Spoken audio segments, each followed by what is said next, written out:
بسم الله الرحمن الرحيم. وكذا لو ذبح حيوانا به جنون جاز إذا كان الجنون لا يمنعه من الرعي.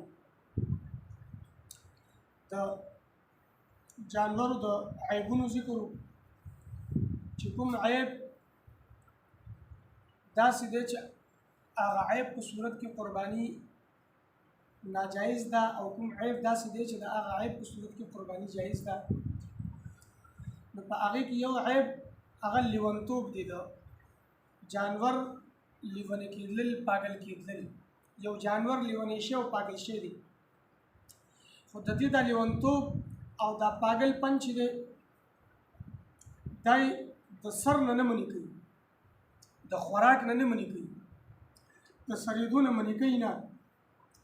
چې کله د ده د لیونتوب او د ده د پاگل پن دله د خوراک نه منې کوي، د سر نه منې کوي، نو بیا د دې څاروي قرباني جایز ده. وکذا لو ذبح حیوانا به جنون، دغه رنګې که ذبح یې کوي او داسې جاندار چې هغه لیونی وي جاز نو جایز ده. اذا کان الجنون، کله چې د ده د لیونتوب دا جنون د لا یمنعه من الرعي دی د سریدو نه منې کوي. و اما اذا کان الجنون، او هر چې دی کله د ده د پاگل پن یمنعه دی منې کوي من الرعي د سریدو نه، فلا تجوز، نو بیا قرباني جایز نه. کله د سریدو نه منې کوي نو بیا قرباني جایز نه ده، او خوراک نه منې کوي نو قرباني جایز ده. ولا يجوز ذبح العمياء في الأضحية وهي التي ذهبت عيناها. دا بله مسله ده د څاروي د نظر سره متعلق. یو جانور دی د دواړه سترګې ړندې دي نو قرباني جایز نه ده. یو سترګه ړنده ده قرباني جایز نه ده.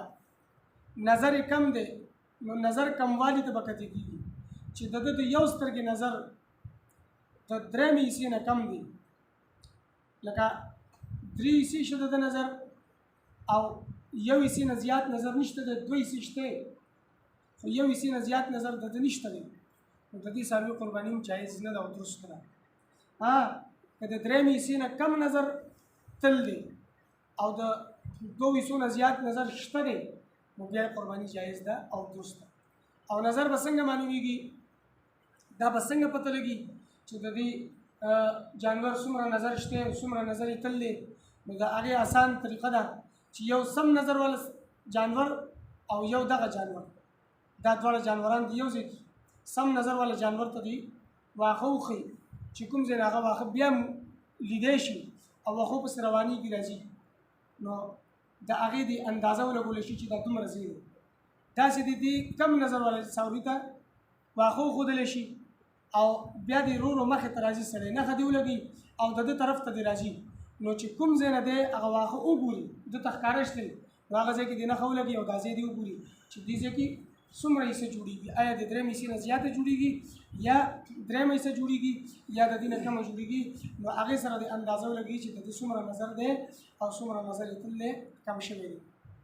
نو چې د درېیم حصې نه نظر کم شوی دی نو بیا قرباني، لکه د درېیم حصې نه زیات نظر نشته دی نو بیا قرباني درست او جایز دی. وکذا لا يجوز ذبح العرجاء التي لا تستطيع المشي الى المذبح. دا بله مسله ده، یو جانور هغه ګوډ دی، ګوډ جانور قرباني څه حکم دی؟ هغه جانور چې هغه داسې ګوډ دی چې هغه دا ګوډ خپه په ځمکه نه لګي، د قربانۍ ځای ته ځي خو په 3 خپو روان دي، دا یو خپه نه لګي، نو د داسې جانور قرباني جایز نه ده. او که چېرته داسې ګوډ دی چې دا 4 خپه هم لږه لږه لګي او دی خپل د دغې ځای ته تللی شي، قربانۍ ځای ته رسېدلی شي، نو بیا یې قرباني جایز ده او درست ده.